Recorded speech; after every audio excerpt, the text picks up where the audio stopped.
Salut à tous, une vidéo rapide pour vous évoquer un élément d'information capital sur la trêve Israël-Iran menée par Trump. Le 7 juin, soit quelques jours avant le déclenchement de la guerre Israël-Iran, la télévision d'État iranienne avait révélé que l'Iran était en possession de documents israéliens confidentiels.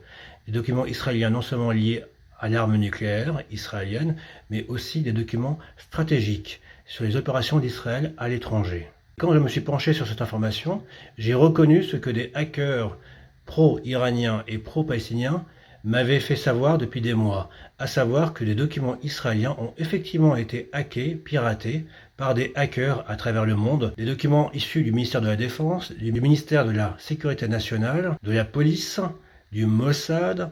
Ce qu'on ne vous dit pas, c'est que depuis quelques jours, et depuis en fait le déclenchement de la guerre Israël-Iran le 13 juin, ces hackers ont commencé à divulguer de nouveaux documents chaque jour via le dark web. Et parmi ces documents, il y a des documents de plus en plus importants, de plus en plus sensibles. Par exemple, la liste d'agents du renseignement israélien issus de l'unité 8200, cette liste a été publiée par ces hackers pro-iraniens. Il est possible en fait que les Américains et les Israéliens redoutent que les Iraniens puissent divulguer, puissent lâcher dans la nature leurs documents obtenus via ces hackers. Et encore une fois, certains de ces documents renvoient au Mossad, autrement dit à des secrets d'État.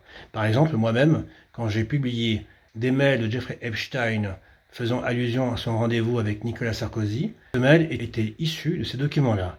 En résumé, il est probable que l'Iran dispose de vérités extrêmement sensibles sur les rapports entre Israéliens, Américains et Européens.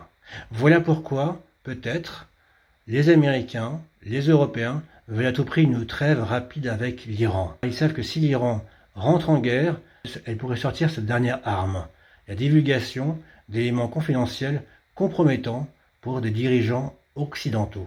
Je reviendrai moi-même sur ces documents. Comme vous le savez, pour ceux qui me suivent depuis des années, j'ai commencé à travailler sur ces documents en 2023 et 2024, il y a des dizaines de milliers de documents confidentiels. C'est une masse incroyable d'informations. Et entre parenthèses, la presse française, qui n'avait pas manqué d'exploiter Wikileaks, a fait totalement silence sur cette affaire-là, à savoir des documents israéliens confidentiels qui révèlent énormément d'informations d'intérêt public. Et pourtant, les médias français n'ont rien fait là-dessus depuis 1 an et demi.